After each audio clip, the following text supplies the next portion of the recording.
자, 말씀 나누겠습니다. 약할 때와 강할 때. 시작. 약할 때와 강할 때. 고린도후서 13장 1절부터 13절까지 우리 한번 앞에 스크린에 있고 성경에도 있습니다. 같이 한번 봉독합니다. 시작. 내가 이제 세 번째 너에게 가리니 두세 증인의 입으로 말미암아 확정하리라. 내가 이미 말할거리와 지금 떠나 있으나 두 번째 대면할 때와 같이 전에 지은 자들과 그 남은 모든 사람들에게 미리 말하노니 내가 다시 가면 용서하지 아니하리라. 이는 그리스도께서 내 안에서 말씀하신 증거를 너희가 구함이니 그는 너희에게 대하여 약하지 않고 도리어 너희 안에서 강하시니라. 그리스도께서 약하심으로 십자가에 못 박히셨으나 하나님의 능력으로 살아계시니 우리도 그 안에서 약하나 너에게 대하여 하나님의 능력으로 그와 함께 살리라. 너희는 믿음 안에 있는가 너희 자신을 시험하고 너희 자신을 확증하라. 예수 그리스도께서 너희 안에 계신 줄을 너희가 스스로 알지 못하느냐. 그렇지 않으면 너희는 버림받은 자니라.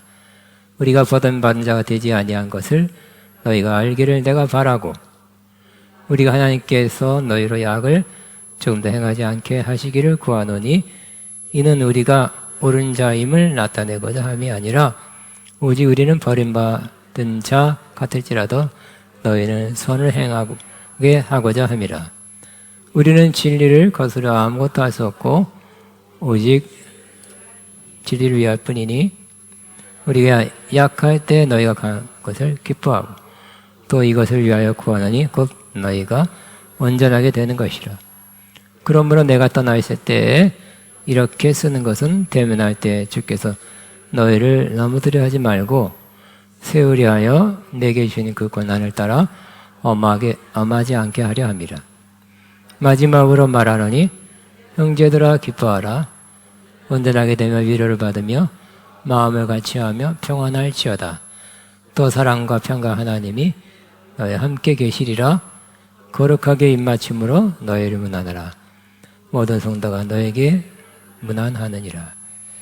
주 예수 그리스도의 은혜와 하나님의 사랑과 성령의 교통하심이 너희 무리와 함께 있을지어다. 아멘. 약할 때와 강할 때라는 제목입니다. 이런 말씀 있죠. 강한 자가 살아남는다. 양육 강식 이런 말이 있습니다. 그래서 강한 자가 역시 더 좋습니다. 더 뭔가를 지배하고 지배당하지 않고 강해야 된다는 생각을 옛날부터 많이 했습니다. 그래서 강하게 되려고 운동하고 또 몸을 강하게 하려고 여러 가지를 해왔습니다. 아마 과거에는 옛날에는 전쟁을 직접 했기 때문에 요즘같이 총으로 쏘는 것이 아니라 직접 맞닥뜨려서 총과 칼로 싸웠기 때문에 체력이 강해야 돼요. 강한 사람이 되어야 했을 것입니다.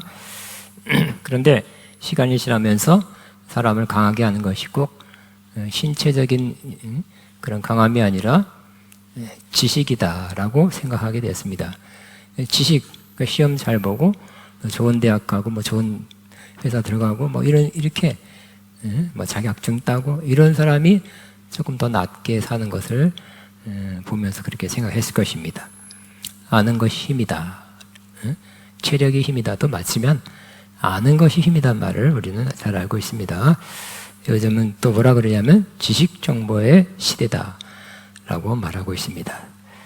또 이 세상은 여전히 과거나 지금이나 돈이 힘이 되고 있습니다. 경제력이라 합니다. 또 백이 있는 사람이 힘세다라고 말합니다.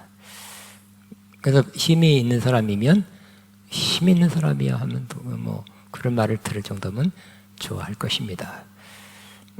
이 당시 약 2000년 전에 고린도 교회 성도들도 그런 의식을 가지고 살아왔을 것입니다. 근데 어떤 사람이 볼 때는 사도 바울은 그런 관점에서 보면 매우 약한 사람이다 라고 보았고 그 점이 못마땅했습니다. 이 고린도 교회에 살며시 들어온 잘못된 거짓 사도, 거짓 교사들은 강했습니다. 외적으로도 강하고 카리스마 있고 그냥 센 강한 리더십으로 이끌어가고 여러 가지 스펙이 좋고 그랬어요. 근데 사도 바울을 보니 사도 바울은 육체적으로 약했다 그랬습니다. 눈이 나빠, 안질이라 눈이 나빴고 말라리아를 앓은 흔적이 있고 또 여러 선교 여행을 다니면서 고생하여 몸이 약해졌을 것이라는 그런 생각을 할 수 있을 정도로 약한 모습이었습니다. 그는 몸뿐만 아니라 그가 살고 있는, 그가 사역하는 환경, 여건, 또 생활하는 것에 있어서 약했습니다. 그는 얼마나 큰 환난을 당했는지 아시아에서 큰 환난을 당해서 살소망까지 끊어지고 이제 죽는가 보다 하는 그러한 목숨도 내려놓는 그런 경험을 했습니다. 이제 죽는가 보다, 여기까지인가 보다 했는데 하나님이 그를 환난에서 살리셨죠. 그래서 하나님께서 그 환난의 경험을 통해서 가르쳤죠. 교훈했어요. 그것은 바로 자기를 의지하지 말고 하나님만 의지해서 살아라는 교훈을 그때 가르쳐 주신 것입니다. 합력하여 선을 이루시는 하나님이십니다. 근데 이 사도 바울이 선교여행을 다니면서 중요한 일, 좋은 일 많이 했습니다. 그 중에 하나가 여러 교회를 세우는데 바로 고린도 교회입니다. 교회를 세우고 어느 정도 운영할 수 있는, 다른 지도자가 운영할 수 있는 그러한 단계가 오니까 놓고 다른 데 가서 또 선교하고 또 교회를 세우고 그런 일을 계속하게 된 것입니다. 다른 데서 그렇게 선교하다 보니 이 고린도 교회에 대한 안 좋은 소식이 들렸죠.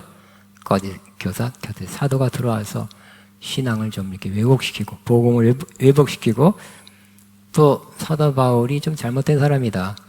사도 바울이 가르친 내용도 좀 부족하다. 맞지 않다. 이렇게 그렇게 가르쳤습니다. 그 성도들을 사도로부터 이렇게 끊어내고 자기 쪽으로 끌어가는 그런 사람들이 있었습니다. 그것도 사도 바울을 약하게 하는 거고요.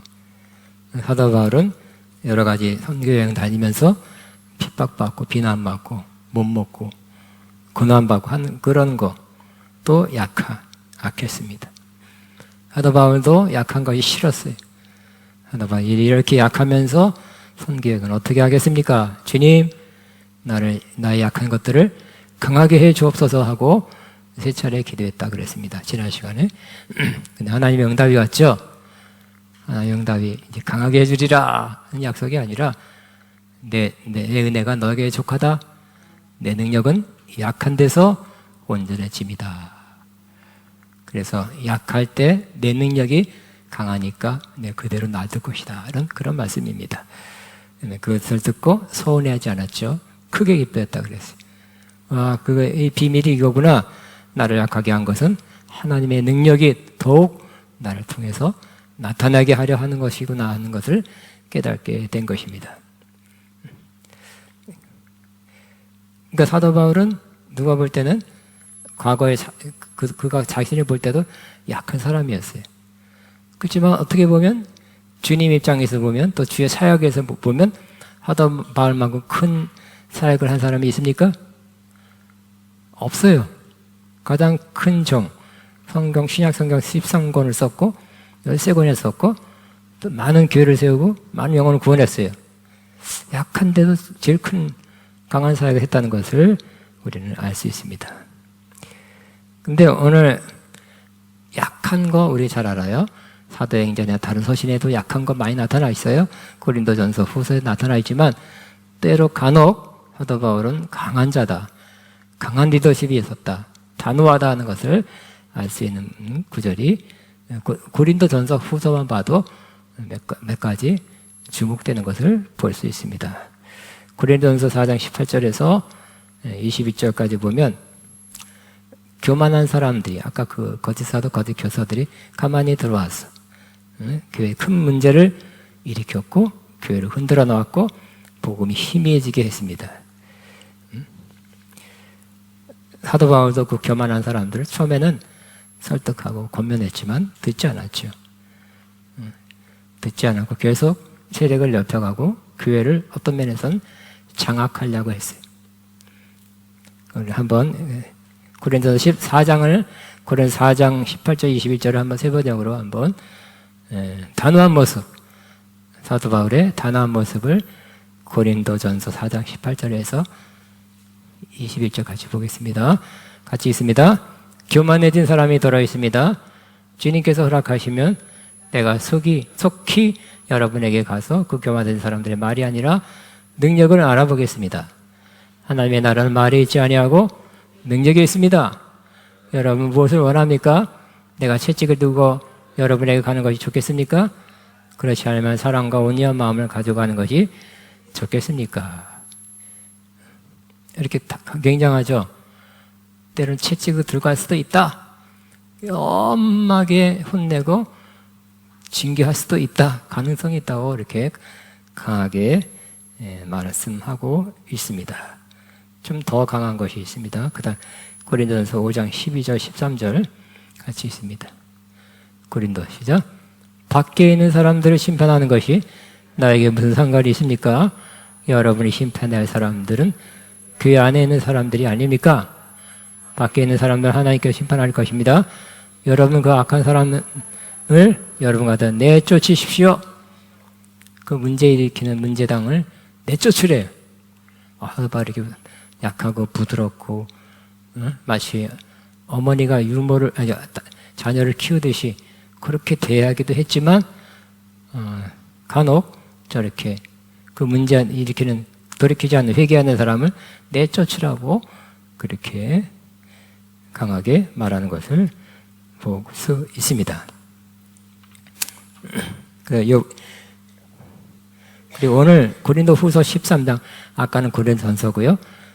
한 1, 2년 지나서 다시 후서를 보냈는데 그래도 그 교회가 처리하지 않고 그 사람들이 또 세력을 많이 구축했는지 하여튼 처리 못하고 그냥 놔두고 있어서 교회가 어려워졌을 때 사도 바울은 내가 직접 가겠다 하고 말씀하고 있습니다. 고린도후서 13장 2절을 한번 보겠습니다. 자, 내가 두 번째로 여러분을 방문했을 때 전에 여러분을 범죄한 사람들과 또 그 밖에 있는 사람에게 이미 말한 바와 같이 지금 떨어져 있으면서도 다시 말해야 됩니다. 내가 이번에 가면 그런 사람들을 그냥 두지 않겠습니다. 세죠? 그냥 두지 않겠습니다. 매우 강한 어조입니다. 근데 감정으로 하지 않고 성경의 원리에 따라 한다 그랬어요. 바로 성경 원리는 구약에도 신명기도 그렇고 예수님도 그랬죠.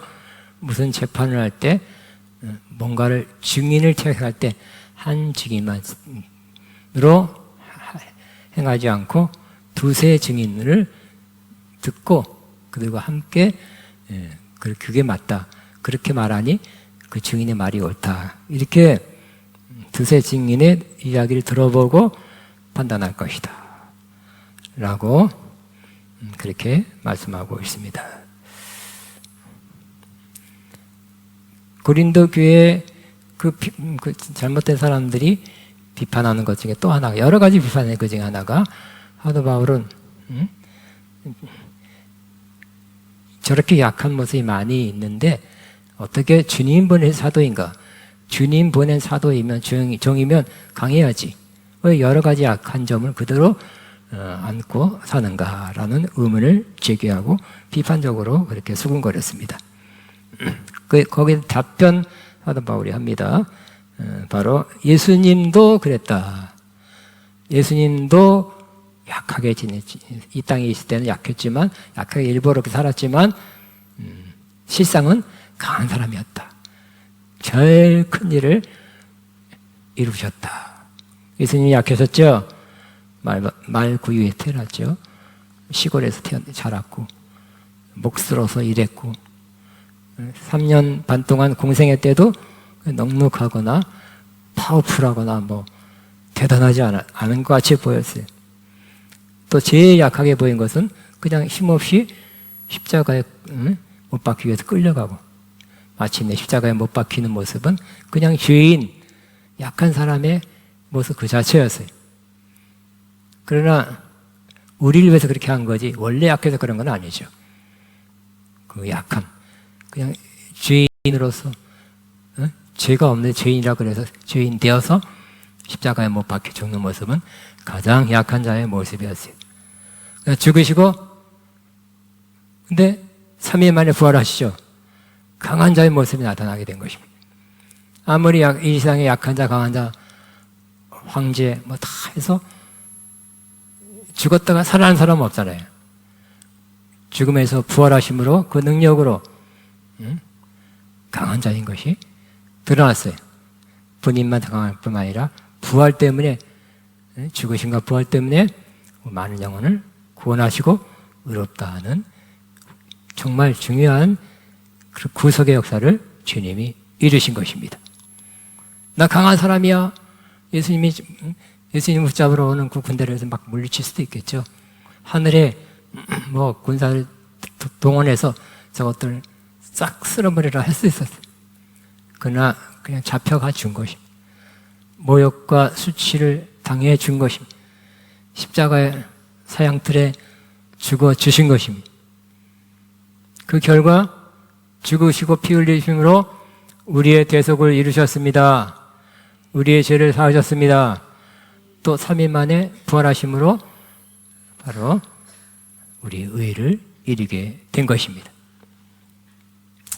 예수님도 그랬다는 것입니다. 근데 사도 바울도 그 길 가고 있다고 그렇게 답변하고 있습니다. 그러나 사도 바울은 약할 때는 또 많이 약하고 여전히 약함을 가지고 살고 있지만 오늘은 또 몇 군데 보면 매우 강한 그런 지도자의 모습을 보이고 있습니다. 그리고 오늘부터 조금 강한 또 하나의 그런 말은, 그런 언급은 뭐냐면, 이렇게 저분이 저렇게 약한데 사도냐? 주님께서 직접 파송한 사도인가? 죄종인가? 하는 의심을 갖는 사람에 대해서 이렇게 5절에 이렇게 말합니다. 5절 같이 한번 보겠습니다. 시작. 여러분은 자기가 믿음 안에 있는 일을 스스로 검증해 보십시오. 여러분은 예수 그리스도께서 여러분 안에 계시다는 것을 알지 못합니까? 모른다면 여러분은 실격자입니다. 그래서 그렇게 비난하는 사람들은 왜 이렇게 비난하는가? 자기가 스스로 사도가 되는지 어떻게 되는지 모르지만 난 많이 안다 그래서 그렇게 큰 소리 치는지 모르지만 사실은 정말 제일 중요한 거, 기독교 신앙에서 제일 중요한 것 중에 하나가 뭡니까? 우리가 예수 믿고 예수님이 우리 안에 계신 거죠. 예수님이 우리 안에 계시면 사도 바울을 그래 잘못됐다고 비난할 수가 없다는 것입니다. 오히려 너희 자신의 신앙을 점검해봐라, 시험해봐라, 그렇게 말씀하고 있습니다. 만일 예수님이 그들 안에 있으면 예수님이 이렇게 잘못됐다고, 예수님이 전한 복음이 잘못된 복음이라고 그렇게 하지 않을 것이다. 너 자신부터 알아라. 너 자신부터 살펴보고 내가 진짜 신앙인인지 진짜 사도인지 어떻게 알아? 그 중에 하나가 너희 안에 그리스도가 있는지 이를 통해서 너 점검해봐라, 이렇게 말하는 것입니다. 아무리 성경을 백독하고 신앙생활 50년 하고 그래도 또 타이틀을, 주의 종이라는 타이틀을 가졌어도 여전히 가장 중요한 것 중에 하나가 바로 예수님이 우리 안에 계시는 거죠. 그거 없이도 그런 사람이 있어요. 앞으로 뭐 마지막 때 뭐 적그리스도 이런 사람들이 나타나서 미혹하는데 그런 사람들이 바로 이런 사람일 거예요. 진짜 거듭나서 예수님의 마음에 모시고 있지는 않지만 뭐 교회에 대해서 많이 알고 성경에 대해서 많이 알고 신학에 대해서 많이 알면서 이 정치 지도자와 합해서 마지막 때에 핍박을 가하는 그런 사람이 등장하게 될 것입니다.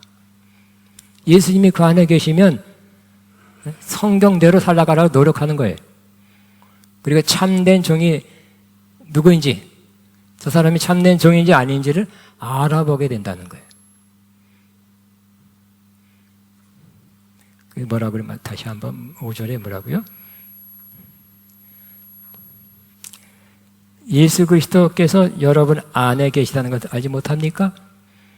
이 차에 우리도 제가 묻습니다. 예수 그리스도 여러분 안에 계시는 것을 확신하고 있습니까? 아니 그냥 들었습니까? 아니 여러분 안에 계시는 것을 확신합니까? 여러분 내 안에 예수님이 계시다는 확신을 늘 가지고 살아가야 하는 것입니다. 일단 선포합니다. 내 안에 예수님께서 계십니다.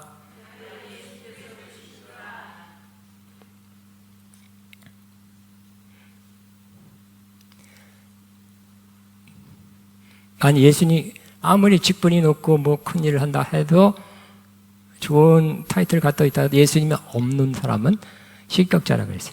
탈락자라 그랬어요. 신앙의 탈락자가 될 것입니다. 예수님이 여러분 마음 안에 계속 있게 되기를 바랍니다. 근데 조금 예수님을 문 밖에 쫓아낸 사람이 있었죠. 요한계시록 3장에 보면 라오디아 교인들이 너무 잘 되고 잘 나가고 바쁘고 뭐 그래서 그런지 예수님이 문 밖에 있었다 그랬어요. 그들의 삶의 공동체 안에 혹은 마음 안에, 마음 밖에 있었어요. 그 밖에서 똑똑똑 내가 문을 드린다. 누구든 문을 열면 내가 다시 들어가서 그와 더불어 먹고 그는 나로 더불어 먹으리라 그랬어요. 예수님을 바깥에 외면하고 소홀히 하니까 신경 안 쓰니까 이렇게 밖에 내보낸 사람들이 있는 거예요. 우리는 그런 사람 되지 않고 주님께서 항상 내 안에 계시기를 여러분 힘쓰시기 바랍니다. 여러분 누구 오라 그래 놓고 오셨는데 손님이 왔는데 막 걷다 쳐다보지도 않고 신경도 안 쓰고 그러다가 한 며칠 있다가 여기 계신가? 그러면 안 되겠죠? 가셨네? 그럴 거예요.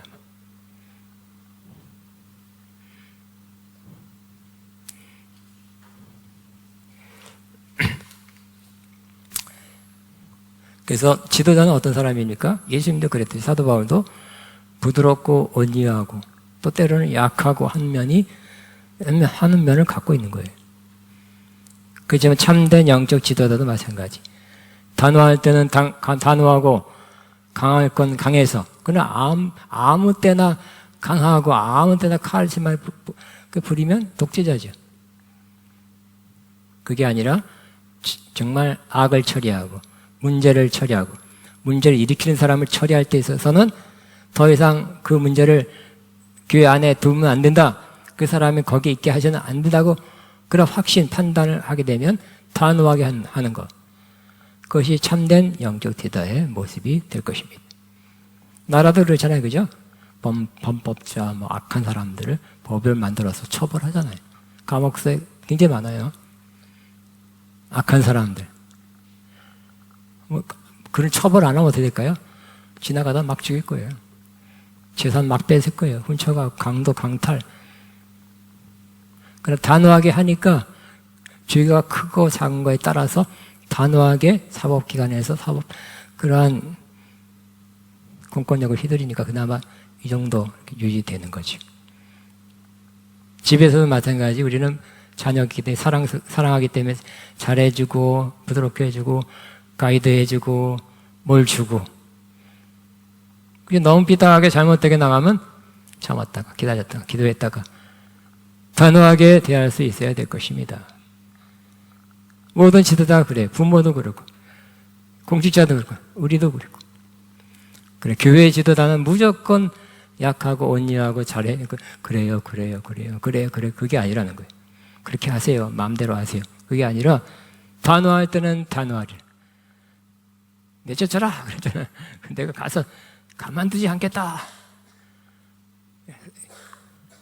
고린도전서 5장엔 더 심한 거예요. 심한 징계를 내렸던 모습을 볼 수 있습니다. 그건 얘기하지 않겠어요. 너무 심하다 그럴 것 같아서. 항상 그런 게 아니라 어쩌다가 그랬어요. 꼭 필요할 때만 그랬어요. 그 권력, 권위죠. 하나님이 주신 영적 권위죠. 영적 권위를 함부로 사용하면 안 되죠. 세상 권력도 함부로 사용하면 안 돼요.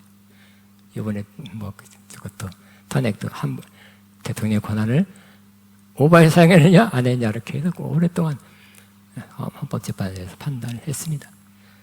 그들의 판단은 그렇게 됐지만 어쨌든 우리에게 권한이 주어질 때 그 권한을 잘 선용하게 되고 부드럽게 온유하게, 그러나 약해도 최선을 다하고, 그러나 강할 때는 강해야 또 맞는 옳은 지도자가 될 것입니다. 사도 바울이 그랬어요. 그러나 이 마지막 부분에서 뭐예요? 사도 바울은 경고하고 단호한 모습만 보이는 것이 아니라 본래 모습이 나와요. 그 사도 바울의 본래 모습은 뭘까요? 성도들을 사랑하는 마음이에요. 성도들이 잘 되라고 하는 마음, 그것을 표현하고 있어요. 7절 봅니다. 7절 같이 있습니다. 자, 우리는 여러분이 악을 저지르지 않게 되기를 기도합니다. 그것은 우리가 합격자임을 드러내려고 하는 것이 아니라 우리는 실격자인 것처럼 보이지라 여러분만은 옳은 일을 하게 하려는 하는 것입니다. 그렇죠? 나는 조금 안 좋은 소리도 당신들은 잘 되기를 바란다. 부모의 마음이에요. 9절 시작. 우리는 약하더라도 여러분이 강하면 그것을 우리는 기뻐합니다. 우리는 여러분이 완전하게 되기를 기도합니다. 그래서 부모는 자녀가 더 잘 되길 원하고, 자기보다 더 잘생기기를 바라고, 더 잘 살기를 원하고, 더 훌륭한 사람 되길 원하죠. 여러분이 참 부모, 사랑의 부모니까 그래. 영적인 부모와 같은 사람도 그래요. 나는 좀 이렇게 약하고 부족하고 해도 당신들은 충만하십시오. 잘 되십시오. 그렇게 기원하는 것입니다. 그 다음에 9절 시작. 우리는 약하더라도 여러분이 강하면 그것으로 우리는 기뻐합니다. 우리는 여러분이 완전하게 되기를 기도합니다. 내가 계속 강해야 되고 강하게 해서 뭘 자꾸 챙기는 게 아니라 나는 약하더라도 당신이 강하면 나는 기쁩니다. 만족합니다. 부모의 마음이에요. 그죠? 우리가 늙어가면 내가 이렇게 늙어가 나있지만 자녀가 무럭무럭 더 강건하게 여러모로 잘 돼가면 기쁘죠? 그렇게 되는 거예요. 우리가 약하더라도 여러분이 강하면 그것을 우리는 기뻐합니다. 우리는 여러분이 완전하게 되기를 기도합니다. 라고 말씀하고 있습니다.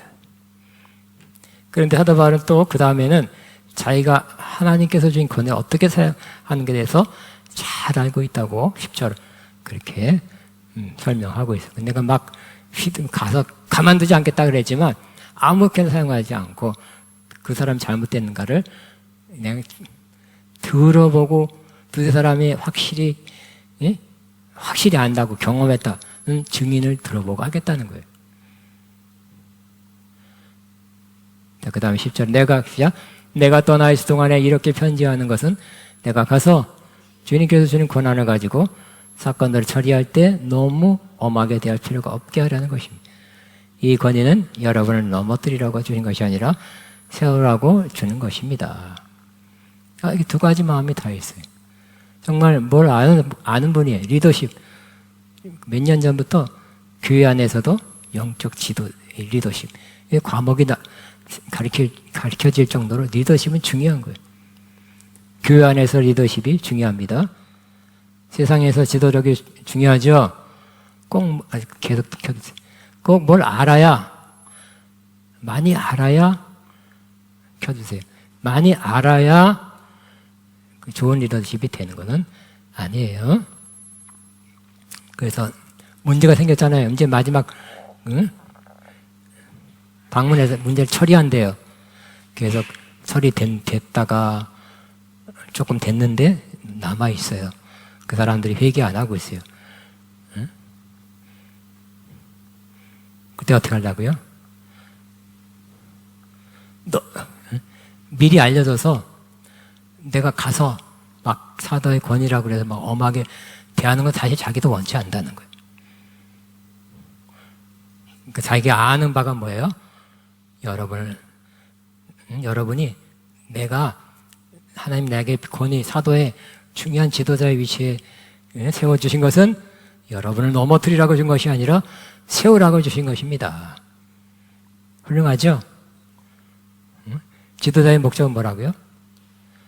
국가의 최고 지도자, 뭐, 도, 시, 어떤 단체의 지도자가 되는 것도 결국 이거죠? 내가 잘한다고, 내가 유명하게 되고, 내가 주목받으라고 하는 건 아니죠. 그래서 세상에서도 많이 말해지고 있어요. 섬기는 지도력. 다른 사람 섬기기 위해서, 세우기 위해서 지도자로 서야 된다. 이렇게 많이 말하고 있어요. 여러분이 지도자가 되기를 바라십니까? 지도자이십니까? 여러분이 맞닿는 여러분의 범위 안의 사람을 세우라고 주신 권위입니다. 그러면 훌륭한 지도자가 될 것입니다. 근데 예화를 여기 적절하지 않죠. 여기 지금 생각나서 또 준비했는데 여하튼 지금 예화를 할게요. 때로 강해야 된다는 거. 그러나 부드럽게. 때로는 부드럽게, 때로는 강하게. 근데 우리는 교회에서는 강하게 못하죠. 많이 못하고, 저도 마찬가지. 강하게 못하는 편입니다. 우리 교단 내에 어떤 지방에 교회가 있습니다. 시간이 좀 됐어요. 직접 들었어요. 그래도 몇십 명 되는 교회인데, 거기 어느 날 새벽 기도 어떤 두 사람이 찾아왔대. 찾아와서 막 새벽 기도 막 열심히 하고, 한참 있다가 그 교회, 훌륭하다고, 저렇게 열정 있는 사람이 찾아와서 좋다 했어요.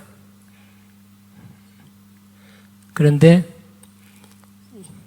또 만나니까 내가 친구들 더 데려올 수 있습니다. 많이 데려올 수 있습니다. 그러더라고. 이야, 저 사람들이 진짜 복동어린애 전도도 많이 해오겠다니까. 진짜 많이 조금씩 데려왔어요.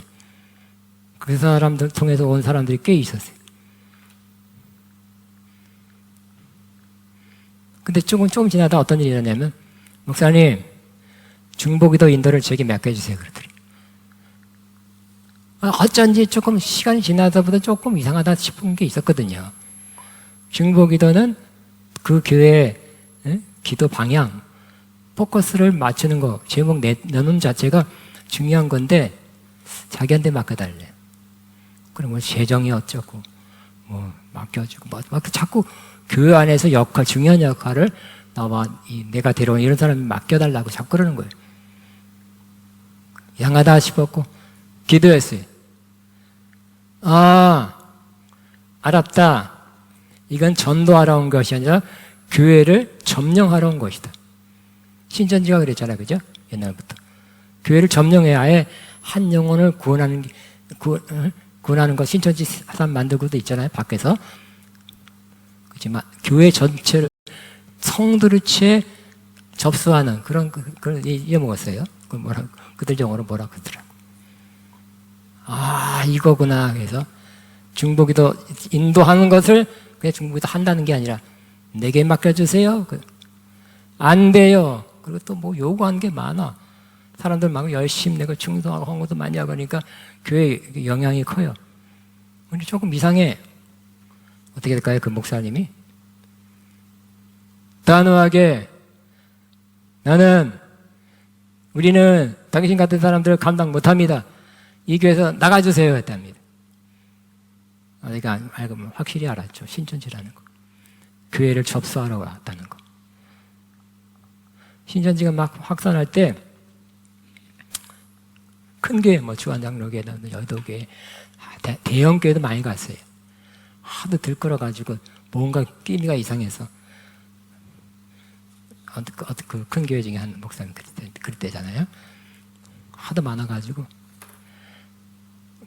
예배 시간, 광고 시간에 여기 신천지 사람 많은 거 내가 압니다.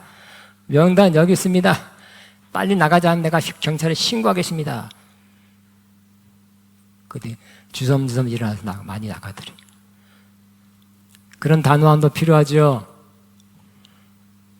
그 사람들 신천지 사람 만들려는 거, 교회를 접수하려는 것에 대해서 그냥 가만히 있어요? 그냥 당하고만 있어요? 기도만 하고 있어요? 기도하고 나서 내가 해야 될 조치를 그 교회 몇 교회도 그랬어요.